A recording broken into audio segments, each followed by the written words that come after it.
যদি আরো শিক্ষার্থীরা যদি পাস করতে পারে, আপনি করেন না, এখানে কি আপনার নিজের কোনো ব্যক্তিগত কোনো ব্যর্থতা আছে কিনা? 70 মার্ক হয়েও কিন্তু আমি ফেল। এসএসসি পরীক্ষায় অকৃতকার্য শিক্ষার্থীরা এই মুহূর্তে ঢাকা মাধ্যমিক এবং উচ্চ মাধ্যমিক শিক্ষা বোর্ডের সামনে 4 দফা দাবিতে একটি অবস্থান কর্মসূচি মানববন্ধন পালন করছে। আমার পেছনে যদি আপনাদের দেখার চেষ্টা করি যে এই মুহূর্তে যারা এই যে 2025 সালের এসএসসি পরীক্ষায় যারা কয়েকদিন ধরে তারা বিভিন্ন দাবিতে মানববন্ধন করছিলেন এবং এরই ধারাবাহিকতায় আজ তারা ঢাকা শিক্ষা বোর্ডের সামনে তারা অবস্থান কর্মসূচি পালন করছে।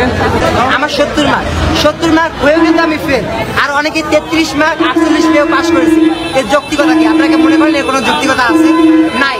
এ কারণে আমরা চাই যাতে করে কেউ বৈষম্য শিকার না হয় এবং আমরা চাই আমাদেরকে সঠিক মূল্যায়ন দেওয়া হবে। এ কারণে আমাদের এমসিকিউ সিকিউ মিলে পাশে দাবি তুলে ধরেছি। এবং আমাদের 4 নম্বর দাবিটা হচ্ছে যে যারা সাপ্লিমেন্টারি পরীক্ষায় অংশগ্রহণ করবে, যারা উত্তীর্ণ হবে, তাদেরকে কলেজে অ্যাডমিশন দিতে হবে। যদিও বা কলেজে অ্যাডমিশনের সময় শেষ হয়ে যায়, তবুও আমাদের কলেজে অ্যাডমিশনের নিশ্চয়তা দিতে হবে। মানে ফেল করে আপনারা, আচ্ছা যদি আবার সাপ্লিমেন্টারি পরীক্ষা হওয়ার পরে যদি ফেল করেন, তখন আপনারা কি দাবি করবেন? আসলে সাপ্লিমেন্টারি পরীক্ষায় যারা অংশগ্রহণ করবে, এই 6 লক্ষ স্টুডেন্ট যারা সাপ্লিমেন্টারি পরীক্ষার কাছে সুযোগ দেওয়া হয়, যারা এখানে উত্তীর্ণ হবে তারা কলেজে অ্যাডমিশন নিতে পারবে। আর যারা হবে না, তাদের ক্ষেত্রে আসলে আমাদের ভাই কিছু বলার নাই, কারণ 2 পরীক্ষা দিয়ে যদি ফেল করে তাদের ক্ষেত্রে আসলে আমার কিছু। তখন যদি আবার নতুন কোনো শিক্ষার্থী দাবি করে যে আবারও সাপ্লিমেন্টারি নিতে হবে, তখন সরকার কি করবে? না, নতুন ক্ষেত্রে কেউ এখানে দাঁড়ানোর চেষ্টা করবে না বা সাহসও হবে না এরকম কিছু বলার। যদি আরো শিক্ষার্থীরা যদি পাস করতে পারে, আপনি করেন না, এখানে কি আপনার নিজের কোনো ব্যক্তিগত কোনো ব্যর্থতা আছে কিনা?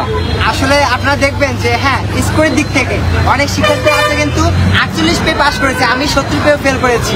হ্যাঁ, স্কোর কিন্তু তার থেকে আমার বেশি। 4টা দাবি হচ্ছে, এক নম্বর সাপ্লিমেন্টের ব্যবস্থা করতে হবে, 2 নম্বর মিলে পাস করে দিতে হবে, 3 নম্বর প্রশ্নের বৈষম্য রাখা যাবে না, 4 নম্বর এই সাপ্লিমেন্টের মাধ্যমে যারা উত্তীর্ণ হবে তাদেরকে আপনার হচ্ছে কলেজে অ্যাডমিশন দিতে হবে।